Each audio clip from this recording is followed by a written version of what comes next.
Donc, bonsoir à toutes et à tous. Bienvenue à nos conférences qu'on appelle Mardi Strasbourgeois, organisées par l'unité de conférences et de visites du Parlement européen à Strasbourg. Ces conférences qui ont lieu pratiquement tous les mardis soirs entre 18h et 19h, en dehors de la session du Parlement européen à Strasbourg, consistent en quoi? En visitant les personnalités, comme celle de ce soir, les directeurs, les présidents d'associations de la société civile strasbourgeoise, afin d'échanger sur... Oui, alors il y a quelqu'un qui... Voilà.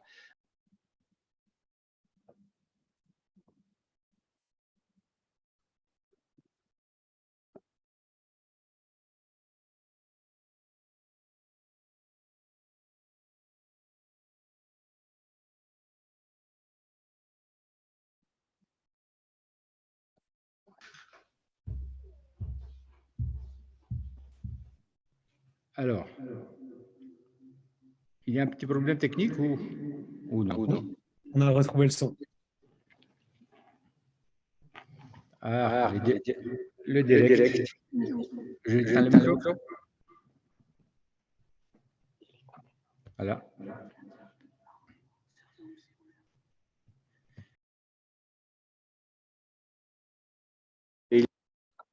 Pardon. Il y avait deux micros qui étaient allumés, c'est pour ça qu'il y avait un écho. Donc, je reprends le fil. Je disais que ce mardi strasbourgeois consiste à inviter une personnalité, un directeur, un président d'une association, en somme de la société civile strasbourgeoise et de la région, afin d'échanger sur le Parlement européen à Strasbourg. Alors, aujourd'hui, nous avons l'honneur, nous, Parlement européen, mais moi, personnellement, en tant qu'ami de Pierre, j'ai le plaisir de l'accueillir pour nous expliquer ce qui consiste cette association qui préside soutien pour Strasbourg pour l'Europe, pardon, Strasbourg pour l'Europe, SPE. Alors, Pierre. Oui, bonsoir à vous. Pierre, tu es jeune, mais tu as une longue expérience sur les lobbies. Et pour moi, tu l'avais déjà dit, mais je l'ai senti depuis que je te connais, tu es strasbourgeois, alsacien, français et européen. C'est en ce titre-là que j'ai l'honneur de t'inviter. J'aimerais dire deux petits mots avant de te donner ou de laisser la parole. Alors, je t'ai connu dans les années 2010 et 2010, 2011, 2013, je ne sais pas exactement, mais je t'ai connu en tant que président de l'Association européenne des jeunes européens. En ce titre, tu as mené une étude sur le siège dans tous ces États, donc le siège du Parlement européen. Ensuite, je t'ai perdu de vue, mais sans raison. Mais si, avec une raison. Parce que tu étais à Paris et tu as dirigé la Maison d'Alsace et le Club de 100, qui sont les 100 grandes entreprises alsaciennes, en partenariat avec la Maison d'Alsace à Paris. Et voilà, aujourd'hui, tu réapparais à Strasbourg, mais pour notre grand plaisir, tu présides Strasbourg pour l'Europe. Cette association qui a été créée, j'ai vu, dans les années 80. Alors, Strasbourg, Europe. Deux mots, deux noms liés par l'histoire. Alors, je vais lancer le débat tout de suite. Strasbourg, l'européenne. Strasbourg, capitale européenne. Strasbourg, capitale démocratique et législative de l'Europe. Ils n'ont pas de superlatifs. Même Strasbourg, capitale de Noël. Mais alors, en ce titre, on lance le débat, je lance le débat, et avant de donner la parole aux participants, je donne tout de suite la parole à Pierre Lebeau, le président de l'association Strasbourg pour l'Europe. À toi, Pierre. Bonsoir Evangelos, bonsoir à toutes les équipes et à tous les participants. Merci beaucoup Evangelos pour cette invitation. C'est un très très grand honneur de pouvoir présenter aujourd'hui l'association Strasbourg pour l'Europe et pourquoi pas d'évoquer, de débattre de Strasbourg, capitale européenne, capitale de Noël, capitale du vélo, etc. Il y en a un certain nombre. En tout cas, vraiment, c'est un grand honneur pour nous, pour l'association, aujourd'hui, de pouvoir nous présenter à vous et à l'ensemble des participants. Tu l'as dit en introduction, effectivement, on s'est connus dans les années 2010. Le premier rapport que tu as évoqué date du 14 février 2012, qui avait été présenté et soutenu par différents députés européens de différentes nationalités et de différents partis politiques, qui voulaient justement faire à l'époque un topo sur la réalité de la situation du siège du Parlement européen à Strasbourg. C'était l'époque où il y avait une campagne assez forte, un lobby assez fort pour essayer de tout regrouper, centraliser à Bruxelles. Et effectivement, ensuite, on s'est plus ou moins perdu de vue pendant quelques temps.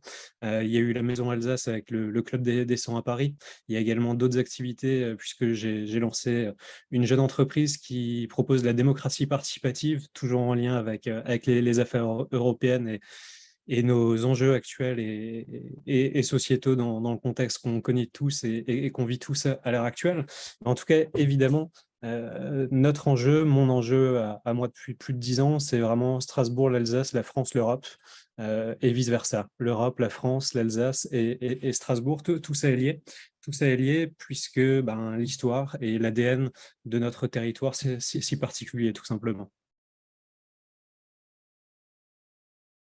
Par quoi souhaites-tu que je démarre? Je ne t'entends pas à cet instant. Ah, pardon, oui, le micro était coupé. Éteint, pardon. Oui, tu peux parler de tout ce que tu veux, hein, de toi, de ton association, de l'Europe, de Strasbourg, du Parlement européen, de Alors tes amours. de Strasbourg pour l'Europe, on va démarrer. Je vous propose brièvement une petite introduction vraiment sur cette association. Je vais me permettre de vous partager l'écran pour que vous puissiez suivre et avoir de petits éléments visuels. Est-ce que vous voyez la présentation à cet instant? Oui. Oui. Je ne sais pas si les participants le voient. Alors, ça vous permettra de suivre, c'est toujours plus agréable d'avoir un petit visuel et des illustrations. Donc, comme tu l'as dit, Evangelos, cette association est née en 1987, donc dans les années 80, par un certain nombre de personnalités locales, d'anciens maires de Strasbourg, d'anciens dirigeants. Moi-même, je suis né en 1988, donc cette association est plus âgée et a été créée sur le territoire en faveur de Strasbourg, de la promotion de l'Union européenne, de l'Europe, et vraiment avec cet objectif de faire le lien entre Strasbourg, les institutions, Strasbourg, l'Europe, Strasbourg, la France, Strasbourg et les collectivités. L'un de nos leitmotifs, en tout cas notre ADN, c'est évidemment ce statut que tu as évoqué de capitale européenne. Notre objectif est de démontrer que l'Europe à Strasbourg, de manière très concrète, a également un intérêt au niveau de l'attractivité économique et touristique. Il faut savoir qu'il y a 3 villes dans le monde seulement qui accueillent des institutions internationales sans être capitale d'État. Il s'agit de New York, il s'agit de Genève et il s'agit de Strasbourg. Donc notre objectif est vraiment de valoriser cette Union européenne, cette Europe, ici même, et trop peu de citoyens, c'était un petit peu le constat initial, trop peu de citoyens, trop peu d'habitants ont conscience justement de ce que représente cette Europe à Strasbourg, en Alsace, en France. Et donc, notre volonté depuis des années est vraiment de travailler en collaboration institutions, avec les collectivités territoriales, des associations, des étudiants, en menant différents projets qui leur permettent également de mettre un pied dans les affaires européennes, et bien évidemment des membres de la société civile qui participent au développement européen de la ville. Très concrètement, on ne se veut pas forcément une association. Notre objectif est vraiment d'être un laboratoire d'idées pour promouvoir Strasbourg en tant que capitale européenne et donc favoriser son rayonnement à l'échelle de l'Union européenne. Depuis quelques années, on mène différents projets qui ont été lancés par l'ancienne présidente Valérie Blum depuis 2012, justement. Donc, on organise régulièrement des Stammtisch. Alors, des Stammtisch, c'est un terme alsacien qui signifie, je crois que c'est noté juste un petit peu plus tard, voilà. En fait, traditionnellement, c'était une table en bois dans les Bierstube et les Windstube. Et les habitués venaient refaire le monde. C'était la table où on venait boire un petit stem, ce demi de bière. Et donc, en fait, le stem, pour nous, c'est vraiment l'occasion de valoriser des personnalités, de parler d'Europe, de parler de Strasbourg, dans un cadre informel et extrêmement convivial. C'est ça l'objectif. J'essaye de reprendre le partage. J'essaye de reprendre le partage, mais ça semble bloqué. Les aléas du direct. Ouais. Voilà. Donc ça c'est pour les Stammtisch. Donc récemment, nous avons accueilli la maire de Strasbourg. Nous avions également accueilli un juge de la Cour européenne des droits de l'homme et un certain nombre d'acteurs économiques. Comme on a eu l'occasion d'en parler tout à l'heure, on serait extrêmement honoré justement de vous recevoir à l'occasion d'une de ces prochaines rencontres, avec vraiment cet objectif de rapprocher les institutions, les habitants, les acteurs économiques et donc institutions et sociétés civiles. N'hésitez pas à m'interrompre si vous avez des questions à tout moment. Sinon, je vais rapidement défiler sur les différentes diapos pour ne pas monopoliser la parole trop rapidement. Mais Trop il y aura longtemps. l'occasion, les participants auront l'occasion de te poser des questions après ta présentation, Pierre. Parfait, parfait. Depuis 2015, on a également lancé 2 projets en lien avec les institutions, notamment avec le Parlement européen et les collectivités locales, qui sont les bancs de l'Europe et les dalles de l'Europe. Alors, les bancs de l'Europe, vous pouvez les voir au pied de l'immeuble, au pied de l'institution du Parlement européen à Strasbourg. C'est une initiative qu'on a lancée avec le Centre européen d'action artistique contemporain, en lançant un appel à projet pour les jeunes designers, donc les jeunes écoles dans les différents pays membres de l'Union européenne, avec un objectif qui était de se dire créons des monuments sur lesquels les habitants, les touristes, les membres des institutions peuvent à la fois contempler ce magnifique quartier européen, mais également profiter de la convivialité et de Strasbourg l'européenne, en ayant des bancs à l'effigie de chaque État membre. Donc on a des équipes du Portugal, d'Espagne, d'Allemagne, qui ont créé ces bancs que vous pouvez retrouver à la fois sur notre site internet et également là sur la diapo. Donc, ils sont vraiment au pied de l'institution. Et là, l'idée, encore une fois, c'est vraiment notre ADN, rapprocher la société civile, rapprocher la jeunesse européenne des institutions et de ces bâtiments extrêmement impressionnants. Les dalles historiques pour l'Europe, un autre projet. Donc là, on est parti, mon idée au départ était vraiment de penser à Hollywood Boulevard et ces dalles gravées dans le sol à Hollywood, simplement de le faire à l'échelle de l'Union européenne. Chaque mois, et vous le savez beaucoup mieux que moi, il y a au minimum un président de la République, un Premier ministre ou la présidente de la Commission européenne la semaine dernière, qui viennent à Strasbourg.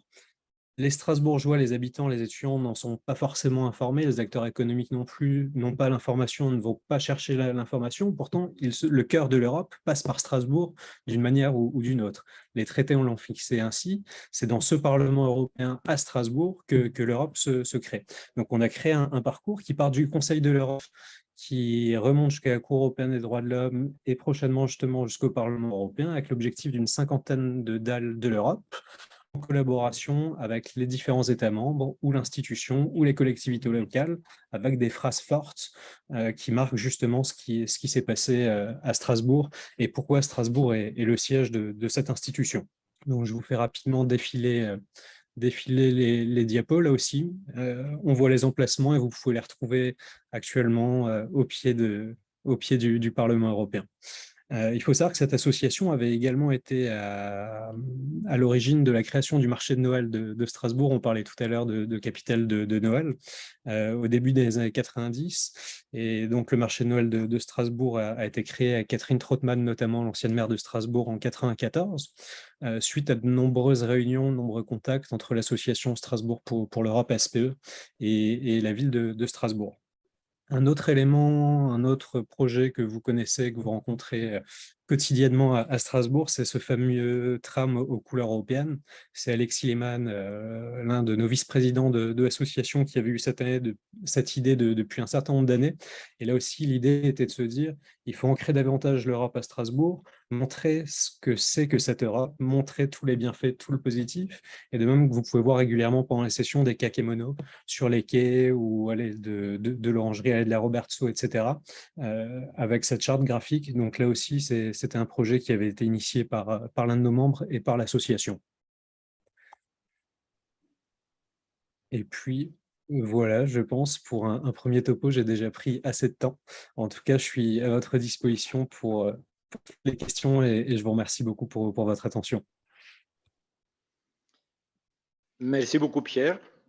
La parole est aux participants. J'aimerais juste donner quelques petites explications comment le débat ou de cette terre qui nous appartient va se dérouler. Donc, les participants qui veulent poser une question à notre invité, Pierre Loeb, et qui sont à l'écran, ils peuvent lever la main, on leur donne la parole. Mais s'il vous plaît, s'il y a trop de demandes, de questions, ne dépassez pas 1 minute de questions. Et toi, Pierre, ne dépasse pas les 3 minutes de réponse, afin de donner la possibilité à plusieurs participants de poser la question. Et j'aimerais aussi vous dire que cette conférence d'une heure sera enregistrée et diffusée à partir de demain, l'après-midi, sur la chaîne YouTube. Alors, pour ça, si quelqu'un ne veut pas apparaître sur l'écran, libre à lui d'effacer l'écran et de poser la question par le chat, par écrit, si vous voulez poser une question. Voilà, c'est tout. Est-ce que quelqu'un veut poser la question à notre invité?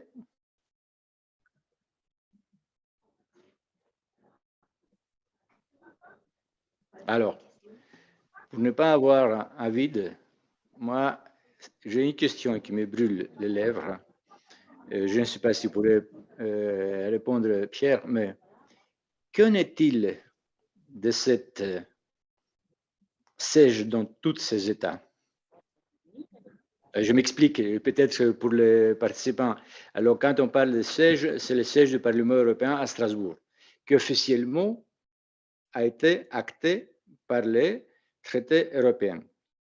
Mais vous le savez sans doute aussi qu'il y a des lobbies anglo-saxons, surtout, de pro-Bruxelles, de anti-Strasbourg, vous pouvez le dire comme vous voulez.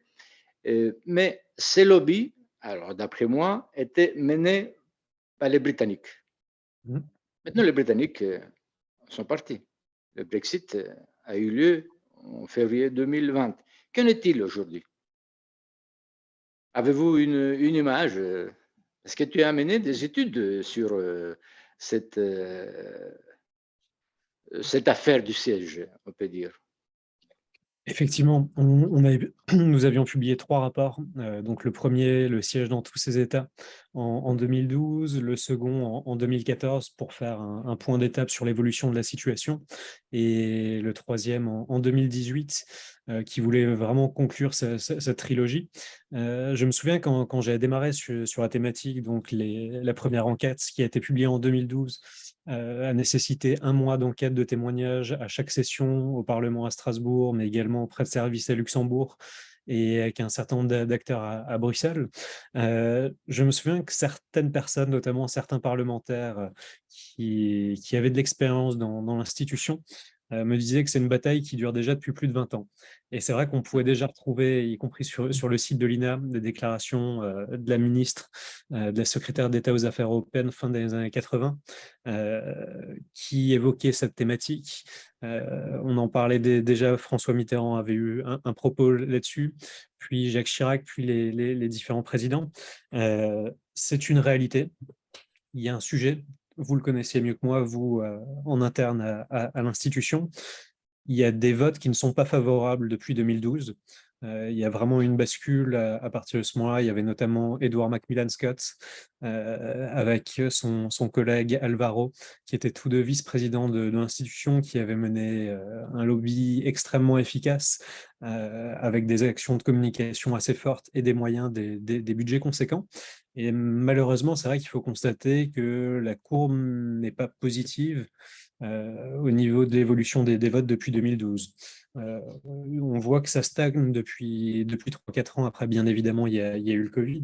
Globalement, on peut observer le rapport des forces en présence au niveau du vote budgétaire et au niveau des votes des sessions de l'agenda. Donc, bien évidemment que le sujet, je pense, est encore plus préoccupant selon moi, mais là c'est à titre personnel, pas au titre de l'association, qu'en 2012, parce que je calcule les voix des pros, les voix des anti, et donc je me dis que la situation est assez inquiétante. Maintenant, la société a beaucoup évolué. Depuis 10 ans, quand on a rédigé notre premier rapport, la problématique était vraiment les coûts. Restrictions budgétaires, ça coûte combien les transports entre Bruxelles et Strasbourg, Luxembourg, etc. etc. Ensuite, on a eu l'époque des attentats, malheureusement, à partir de 2015, qui ont vu justement la modification de l'entrée de l'institution à Strasbourg, notamment dans la cour Louise Weiss. Ensuite, il y a la problématique de l'empreinte carbone qui vient régulièrement. Et puis là, avec le Covid, il y a eu cette situation sanitaire exceptionnelle. Donc tout ça, ce ne sont pas forcément des éléments favorables pour avoir la répartition entre différents sièges. Mais justement, il faut être factuel. Tu l'as dit, Strasbourg est dans les traités. Strasbourg a une histoire, Strasbourg a une légitimité. Et on compte justement sur le service communication, sur votre DG, pour valoriser le rôle et l'impact, les outils de Strasbourg. Pourquoi est-ce que le On siège fait du ce qu'on Parlement... peut. On fait ce qu'on peut, Pierre. Et exactement, en nous invitant notamment ce soir. Mais en tout cas, il y a pas mal d'actions qui sont menées. Il y a eu la création de la task force qui a été reprise par l'Agora, les élus, toutes les collectivités, quelle que soit leur sensibilité, sont quand même très clairement mobilisés sur la question. On a pu le voir. L'État français également, avec la présidence française de l'Union européenne très, très récente.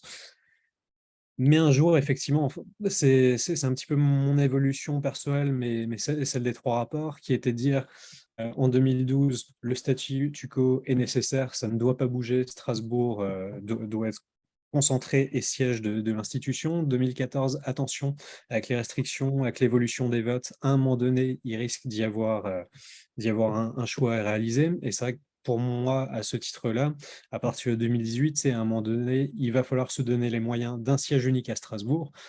Ça, c'est ma conviction personnelle, parce qu'on a d'autres exemples dans le monde, et je peux prendre Genève, justement, le développement de Genève, que ce soit sur l'accessibilité, que ce soit sur le rayonnement, sur un certain nombre d'éléments. C'est fait à partir du moment où l'institution a une vie pleine et entière dans la ville, ce qui réglerait également les problèmes au niveau de l'empreinte carbone, ce qui réglerait le problème de la transhumance, de la sécurité, etc. etc.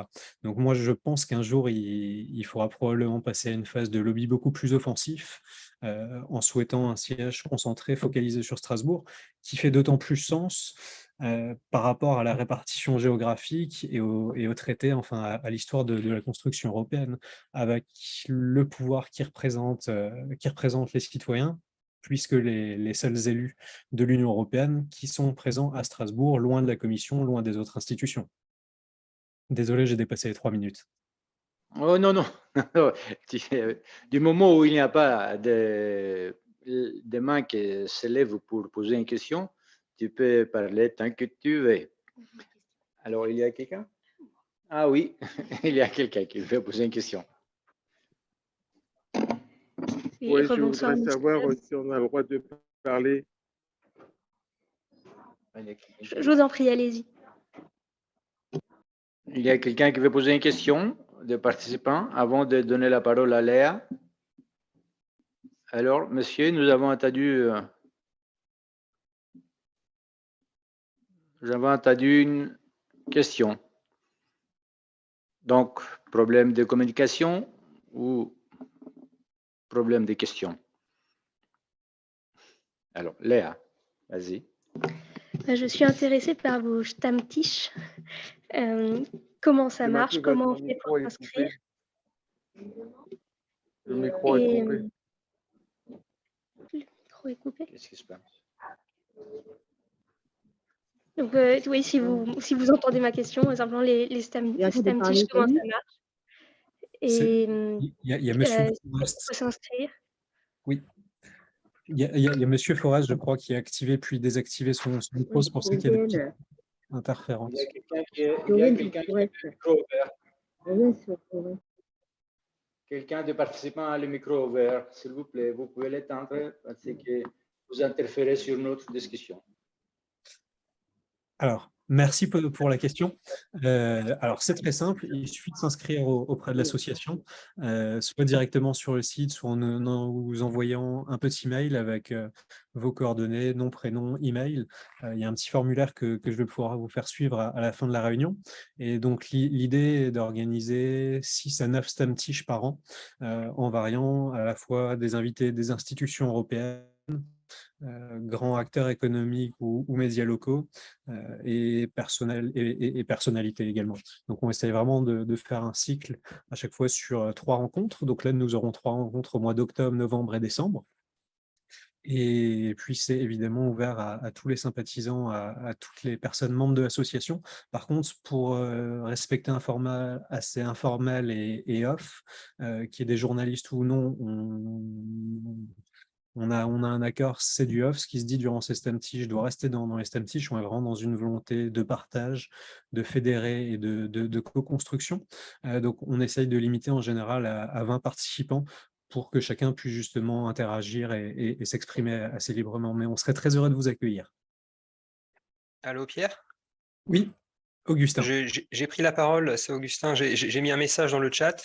Après, si on continue, j'avais des questions sur cette association. Tu m'entends? Oui, je t'entends très bien. Voilà. Je voyais juste pas le chat. D'accord. Sur l'association, en fait, donc il y a, de ce que je comprends, en fait, l'association, elle définit des contenus de messages qu'elle met après soit sous forme de DAL, soit sous forme d'affichage, soit elle organise donc des STEM Teach. Mais je voulais savoir, est-ce que d'abord, est-ce que vous avez un cadrage des institutions qui peuvent vous donner des trames ou des exigences ou des chartes à respecter, ou l'association est très libre là-dessus? Alors, tout dépend de quel projet. De quel projet on parle. En ce qui concerne le tramway, c'est la réalisation à 100% de la ville, en tout cas des collectivités territoriales. Comme vous avez pu le voir dans la présentation, c'est vrai que nous, on est un laboratoire d'idées. On n'a pas de subvention publique. On fonctionne en fonds propres avec notre histoire et nos membres. Donc, vraiment, sur l'affichage, ça a été un projet qui est né lors d'une réunion justement entre des représentants de la ville de Strasbourg et des élus à l'époque, et nos ambassadeurs et membres de l'association, sur lequel on a soumis l'idée en disant voilà ce qui est important, c'est que les Strasbourgeois, que les Alsaciens, que les habitants prennent conscience de ce qui se passe, ce que c'est que l'Europe à Strasbourg, et c'est pas uniquement un slogan, que ce qui se passe à l'échelle des 500 millions de citoyens européens des 27 États membres, ben, ça passe par Strasbourg chaque mois à minima. Mais par contre, on n'a absolument pas fait le design et la charte graphique, ni payé quoi que ce soit, c'est vraiment la ville, les collectivités. Par contre, en ce qui concerne les bancs et les dalles, là, effectivement, on a un partenaire. Systématiquement, sur les dalles, on a un partenaire qui finance, qui peut être une collectivité, qui peut être un État membre.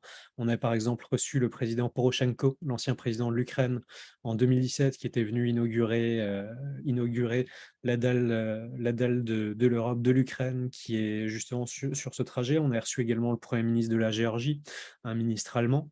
On a reçu un certain nombre de personnalités. Et là, en fait, on est en lien avec les collectivités et l'institution du Parlement, puisqu'on avait réalisé un travail en commun à l'époque pour trouver une centaine de citations qui correspondent à la fois aux valeurs de l'Union européenne, aux valeurs de Strasbourg, et qui puissent effectivement ensuite être ancrées sur le territoire, sur le domaine public à Strasbourg. Et en ce qui concerne les bancs, donc là, c'est un jury.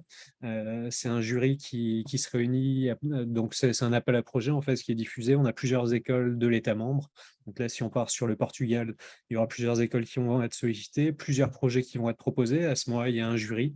Il y a un jury avec un représentant de la ville de Strasbourg, puisqu'encore une fois, on est sur le domaine public, et souvent des institutions et ou du centre d'information sur les institutions européennes présents pour valider, pour choisir, et à partir de ce moment, il y a la mise en place.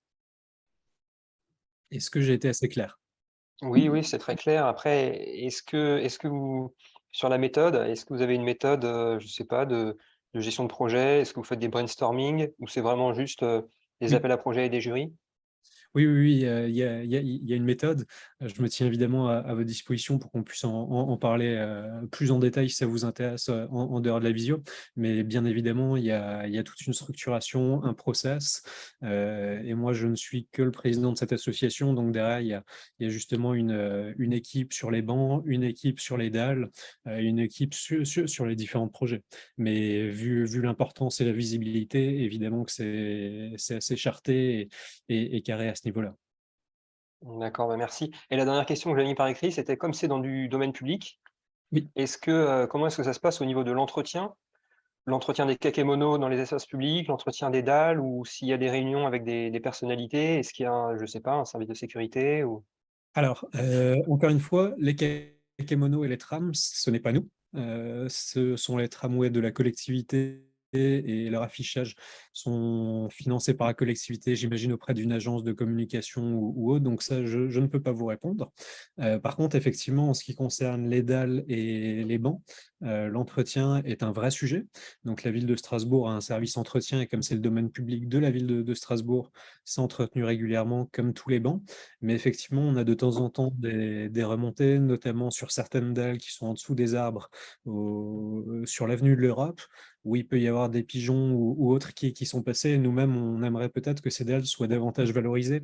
On a justement une réunion assez récemment pour avoir davantage de visibilité, peut-être un panneau expliquant ce parcours des dalles, ce parcours des bancs. Mais encore une fois, c'est le domaine public, donc nous, on ne peut pas faire grand-chose au niveau de l'entretien, si ce n'est remonter l'information quand elle nous parvient. Merci Pierre Merci. pour répondre à Augustin. Et merci à Augustin aussi d'avoir posé une question qui finalement sont trois questions.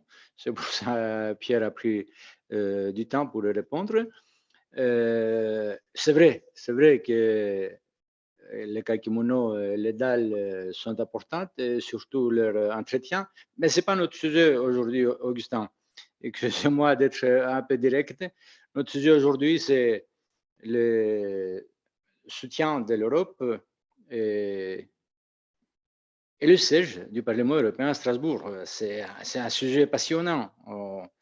Alors, moi, je vais rebondir sur la fin de la présentation ou de la première question que tu as répondu concernant le siège et l'évolution des pro ou des contre Strasbourg ou Bruxelles. Alors, il y a évidemment dans la tête de chaque citoyen les traités européens. Un des traités, le traité de Lisbonne, définit noir sur blanc dans le traité Strasbourg, siège officiel du Parlement européen.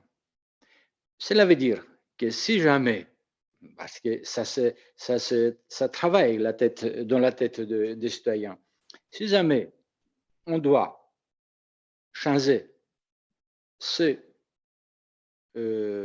cet article, c'est le préambule du traité, Strasbourg, siège du Parlement européen, il faut l'unanimité. Et là où je vais venir, quand on dit unanimité, cela veut dire que la France doit donner son accord. Croyez-vous, vous, citoyens, nous, en tant qu'Europe, nous ne croyons pas qu'il y aura une réforme rien que pour changer l'article du traité qui définit siège du Parlement européen à Strasbourg. Croyez-vous, vous, citoyens, société civile, que la France va lâcher un jour Strasbourg, disons-le comme ça? Et dans quelle mesure? Et qu'est-ce qu'il aura comme récompense si jamais il y a un changement de traité? Constat entièrement partagé avec toi, Evangelos. Après, c'est vrai que j'ai un petit bémol. Ce petit bémol, c'est qu'on s'est peut-être trop longtemps reposé sur les traités, le traité et cette position. Et que finalement, en n'étant pas assez offensif, en étant trop défensif sur cette position, on est peut-être passé à côté de certaines opportunités pour faire plus, pour demander plus, et notamment en renforçant les équipes du Parlement européen à Strasbourg, votre unité, vos collègues, les assistants parlementaires, etc. Et donc, c'est évident, enfin, ton constat est évident, mais comment est-ce qu'on peut faire plus pour renforcer et asseoir davantage Strasbourg, siège du Parlement européen, de manière pérenne, définitive, et surtout, à un moment donné, cesser ce débat. On avait commencé à calculer en 2016-2017 les coûts engendrés justement par ces réunions sur cette thématique, etc. Mais c'est insensé. L'Union européenne a d'autres combats à l'heure actuelle, d'autant plus que la question du siège du Parlement européen, qui fait partie, des traités, et où personne, enfin, un député européen fait le choix quand il se présente, et il y a beaucoup de candidats pour être député européen, ils font le choix, ils savent très bien comment se répartit le travail, du lundi au jeudi, puis du vendredi au dimanche en circonscription. Les collaborateurs, les assistants parlementaires, c'est pareil, c'est marqué noir sur blanc. Donc, enfin, il y a un certain nombre d'évidences, et on a de quoi être assuré à court terme, mais faisons plus, mobilisons-nous plus. Bien, merci beaucoup Pierre pour cette réponse. C'est vrai que du point de vue Union européenne ou Parlement européen, le traité est clair et pour modifier le traité, il faut unanimité. Donc, il faut que les Strasbourgeois soient rassurés sur ce point-là, mais il ne faut pas non plus que les Strasbourgeois dorment sur leur laurier. Parce que tout à l'heure, tu as dit que chaque mois, pendant la session du Parlement européen à Strasbourg, il y a un chef d'État ou de gouvernement qui vient à Strasbourg. Est-ce que les Strasbourgeois le savent? Non. Vous allez me dire, et pourquoi le savoir? Mais au moins, les partenaires sociaux, les partenaires économiques, la force qui fait vivre cette ville-là, ils devraient le savoir. Tout à fait. Et Tout à fait. voilà. Alors, maintenant, je ne sais pas s'il y a une question par les participants. Je ne vois pas de questions écrites. Est-ce que quelqu'un veut poser une question directe à l'écran? Sinon, j'ai On plein de continue. questions à poser. J'ai plein de questions à poser à Pierre, mais une question qui n'a rien à voir avec notre sujet, mais c'est le sujet de l'actualité, actualité funeste. Donc, tu as dit tout à l'heure que l'Union européenne a d'autres chats à fouetter actuellement que de s'occuper du siège au Parlement européen à Strasbourg. Un de ces chats à fouetter, c'est la guerre. C'est notre ami, entre guillemets, Poutine. Évidemment, l'Union européenne a condamné l'agression russe contre l'Ukraine. Évidemment, l'Union européenne et le Parlement européen soutiennent l'effort de défense de leur territoire des Ukrainiens. Et encore, vous, parce que nous, peut-être, nous sommes dans une bulle et nous n'avons pas les contacts avec à part la presse, avec la société civile, comme je disais tout à l'heure, ou avec les personnes comme toi qui présentent une association. Et quel est votre ressenti pour cette guerre-là et si effectivement vous pensez que l'Union européenne fait son travail, tout simplement?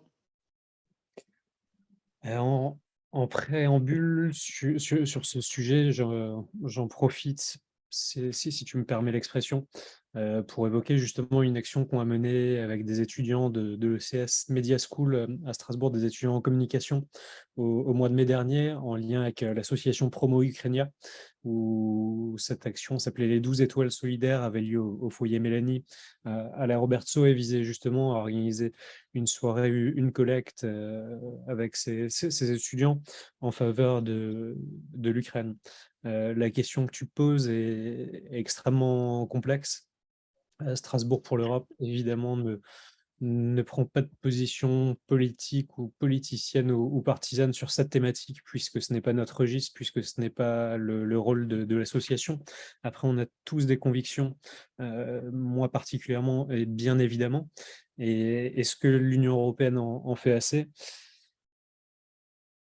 C'est extrêmement compliqué de répondre, tu le sais mieux que moi, on connaît la géopolitique et les différents enjeux.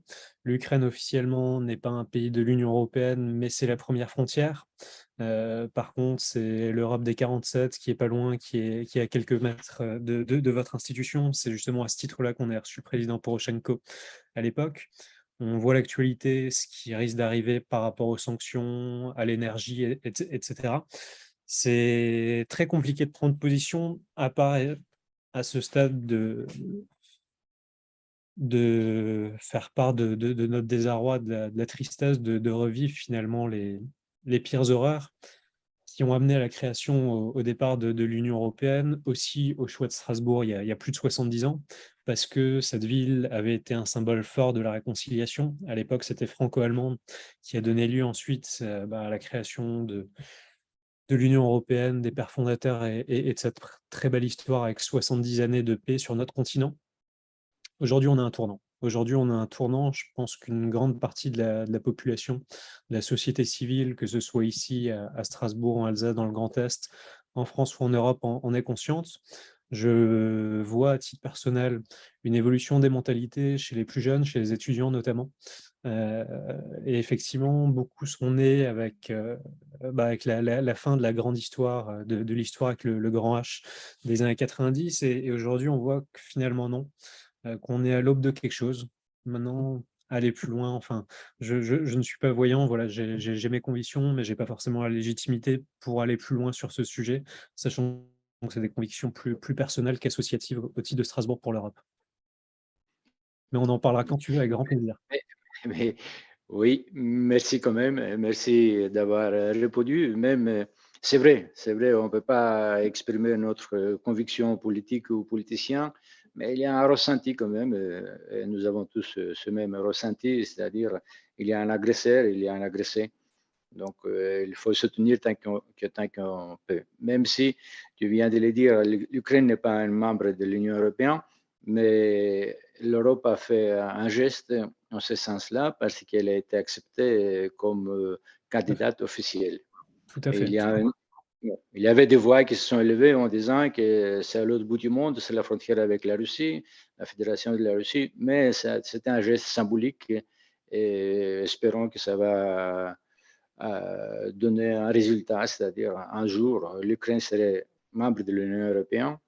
Et nous pensons que les agresseurs comme Poutine, ils vont réfléchir deux fois avant d'attaquer un État membre de l'Union européenne. Tout à fait. Tout à fait. Et il faut souligner justement le fait que l'Union européenne a réagi avec une forte réactivité. Tu l'as dit, officiellement, l'Ukraine est aujourd'hui candidate. Une adhésion aussi rapide de mémoire d'homme, ça n'a jamais été le cas depuis la création de l'Union européenne. Donc c'est un symbole. Maintenant, il va peut-être falloir passer du symbole à la réalité assez rapidement aussi. Tout à fait. D'ailleurs, bon, on peut encore dire que l'Union européenne a pris des décisions presque à l'unanimité, même si on le sait qu'il y a des pays de l'Est qui étaient un peu réticents concernant le soutien matériel de l'Ukraine. Et l'Union européenne, le soutien matériel, c'était les finances.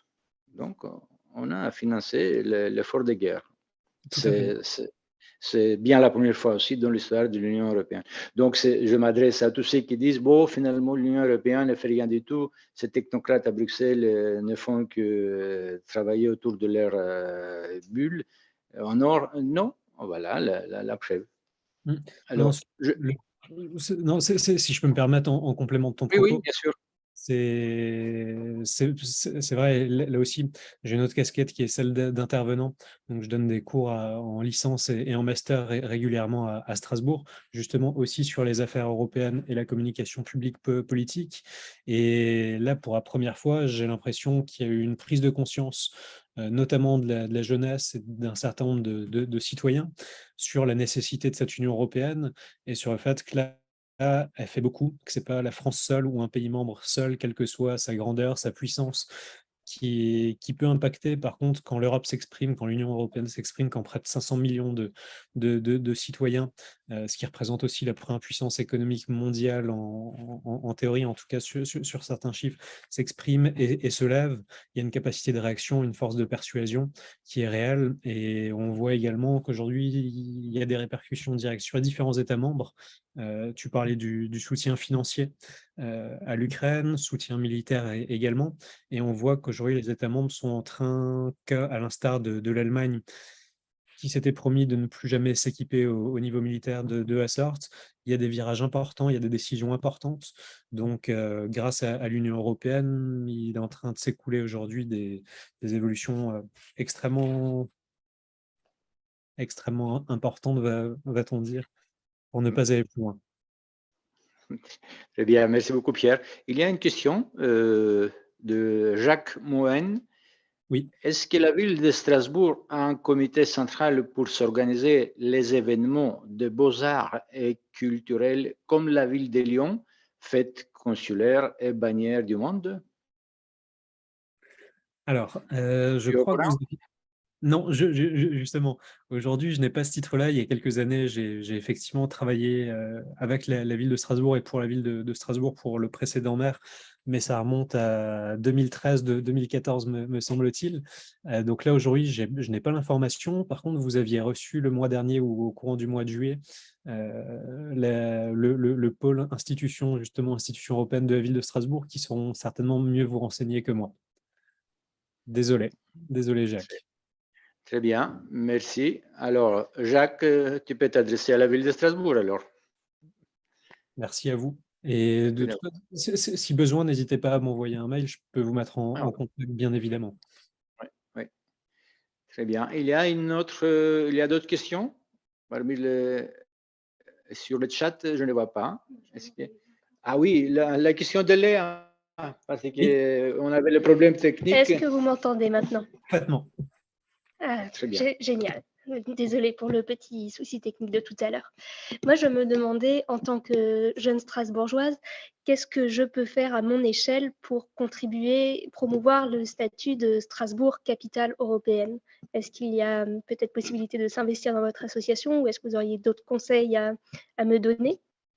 Vous êtes la bienvenue quand vous le souhaitez, d'autant plus avec vos deux questions d'une grande pertinence par rapport à l'actualité et à l'association. Non, mais effectivement, je pense que ça pourrait être extrêmement intéressant que vous vous joigniez à nous lors d'une prochaine rencontre, d'un prochain Stammtisch. Et effectivement, aujourd'hui, on part sur un nouveau cycle. J'ai été réélu à la tête de cette association en décembre dernier, donc on part sur un cycle de 3 années où vraiment l'idée est de faire plus, d'être beaucoup plus visible auprès des institutions à vos côtés. Et par rapport à votre question, j'ai envie de dire que je pense que vous en faites déjà beaucoup. Strasbourgeoise, vous travaillez aujourd'hui au sein d'institutions, au sein du Parlement. Donc effectivement, il manque peut-être plus que la casquette associative pour aller un petit peu plus loin. Mais fondamentalement, l'enjeu, il est là, c'est comment est-ce qu'on se mobilise. Toutes les forces vives sont les bienvenues, quelle que soit leur position professionnelle, personnelle ou autre. Et à un moment donné, je pense que quand les bonnes âmes, les bons esprits et les bonnes énergies se réunissent, il y a de grandes choses à faire, et d'autant plus à Strasbourg, qui est un territoire exceptionnel, et plus encore dans ce contexte extrêmement important. Merci. Je vais reprendre, je crois, le propos de l'ancien secrétaire général des Nations Unies, pas du Parlement européen, mais c'est vrai que Ban Ki-moon, qui était le secrétaire général de l'ONU, quand il était venu à l'Hôtel de Ville en 2010, il a signé le livre d'or avec l'ancien maire Roland Ries, avait un propos extrêmement fort, venant justement de la part du secrétaire général de l'ONU. C'était Strasbourg, la capitale démocratique et législative de l'Europe, qui a contribué à changer le cours de l'histoire, a toujours le pouvoir de changer le monde. Et je pense que 12 ans après, ça a d'autant plus d'impact d'enjeu, et c'est ce qu'on essayera de porter les prochains mois, les 2 prochaines années. Merci Pierre, tu m'as devancé. Merci Pierre, tu m'as devancé concernant cette phrase de Ban Ki-moon, parce que j'ai vu sur les étoiles que vous avez présentées, cette phrase-là est bien inscrite sur les étoiles que vous avez créées sur le parcours européen. Absolument, elle nous a beaucoup tenu à cœur, puisque justement là on sortait du cadre strictement européen, Union européenne ou l'Europe du Conseil de l'Europe. Et on a trouvé ça tellement fort que cette personnalité qui représentait les Nations Unies, qui avait une légitimité et une visibilité extraordinaire, puisse avoir cette notion de Strasbourg sans même être européen, sans avoir notre mémoire ou notre histoire collective qu'on connaît ici, mais qu'on connaît peut-être moins à l'autre bout du monde. Donc, tenir ce propos dans les années 2000, c'est pour nous un symbole extrêmement fort. Et je pense, quand je t'entends parler d'Ukraine, quand je t'entends parler d'avenir, de guerre, de ce qui est en train de se passer, je pense justement d'autant plus important de valoriser ce genre de propos et de se souvenir que c'est pour cette raison qu'on est ici à Strasbourg. Très bien, merci Pierre. Je tiens à informer le participant que Jacques Mohen, il nous a écrit en disant qu'il est à Béthune 2012 et il a participé plusieurs fois sur des événements consulaires et bannières du monde, 2 fois chaque année. Il dit. Merci beaucoup, Jacques. Merci à Jacques. Oui, ça, c'est un exemple de volontariat et de participation à des associations. Alors, est-ce qu'il y a une autre question à adresser à notre invité de ce soir, à notre ami Pierre Leub, que je peux le définir comme un jeune dynamique, Plus si jeune que ça. amoureux. Plus que ça, oui. Donc, Plus si jeune que ça. Plus que jeune. Donc, Plus si jeune, plus assez jeune maintenant. plus c'est jeune, oui, par rapport à moi. Oh. Oui. Oui. Alors, s'il n'y a pas d'autres questions, on n'est pas obligé d'arriver jusqu'à 7 heures. Comme des fois, on n'est pas obligé de terminer à 7 heures parce que nous ne sommes pas sur un plateau de télévision. Nous n'avons pas des obligations de réclame, comme il disait à l'époque, à mon époque. Maintenant, c'est publicité ou marketing. Ah oui, oui, oui. Ah non, voilà, c'est nous, oui. Oui, ce n'est pas une question. Ok, ce n'est pas une question. Alors, je disais, moi, s'il n'y a pas d'autres questions, il y a d'autres questions? Sinon, Léa? Non. Alors, nous ne sommes pas obligés de terminer à 19 h. Et avant de clôturer cette heure heureuse en présence de notre ami Pierre Leub, j'aimerais juste les remercier, tout simplement, par son attitude positive, sa conviction pour l'Europe et son fugue de volontaire pour avancer cette image de Strasbourg et la diffuser de par le monde, pas seulement de par l'Europe. Et puis, je tiens à dire, avant de te donner la parole pour clôturer, Pierre, je dois dire que nous avons un point commun. Nous aimons l'Europe. Eh oui, un Grec et un Français, voilà, des Européens qui aiment l'Europe. Tout à fait. Bien, alors, je vais remercier aussi mes collègues, avant de laisser la parole, à la fin de la parole, Léa et Sina qui sont là, les collègues de la régie. Même si ils ont cafouillé un peu à un moment donné avec la technologie, mais ce n'est pas de leur faute, c'est la faute de la technologie. Alors, sur ces paroles, je te donne la parole pour clôturer. Eh bien, un grand merci à toi, Evangelos, et à toutes vos équipes qui ont été extrêmement efficaces. Ce n'est pas la faute de l'humain, c'est la faute de la technologie. Et, actuellement, non, mais en tout cas, c'était vraiment un plaisir de pouvoir échanger de la sorte. Je me tiens évidemment à la disposition de chacune et chacun à tout moment. Tout le monde est le bienvenu dans cette association. On a des personnes qui habitent l'autre bout de la France ou l'autre bout de l'Europe qui nous soutiennent, qui nous rejoignent, même si effectivement ils ne peuvent pas forcément être là pour les inaugurations ou les stamtiches. Mais tout le monde est le bienvenu. N'hésitez pas, vous trouvez toutes les informations sur Internet, sur le site de l'association Strasbourg pour l'Europe. Et puis, j'espère que nous aurons l'occasion en cette fin d'année Et l'année prochaine, de mener quelques opérations, quelques événements ensemble. Et Strasbourg pour l'Europe souhaite davantage s'ancrer au sein de l'institution. Comme je te le disais, on est en train d'effectuer la démarche d'accréditation pour pouvoir réellement revenir sur les enjeux, sur les sessions et au cœur des affaires européennes qui se passent à Strasbourg. En tout cas, merci infiniment pour cette invitation et c'était un grand plaisir. Merci à toi, Pierre. Avant de clôturer, j'aimerais vous annoncer aussi, dans ce cadre des mardis strasbourgeois, comme j'ai expliqué au début de notre conférence, la prochaine conférence sera le 11 octobre et nous avons aussi le plaisir, comme vous, Pierre, d'avoir comme invité un juge de la Cour des droits de l'homme à Strasbourg, de la Cour européenne des droits de l'homme. Quel Donc, juge? Ioannis Ktistakis. Bon, c'est un ami encore. Hein. Bon, j'invite que les amis. Les amis européens. Les amis européens, et c'est ça la beauté de l'Europe, unis dans la diversité. Exact, exact, tout à fait. Alors, sur ces belles paroles, unis dans la diversité, nous vous souhaitons une excellente fin de soirée et nous renouvelons notre rendez-vous pour le 11 octobre prochain. 11 Merci octobre. Pierre. Merci beaucoup. 11 octobre. Au plaisir. Merci à vous. Merci, Au bonne revoir. soirée. Au revoir. Bonsoir.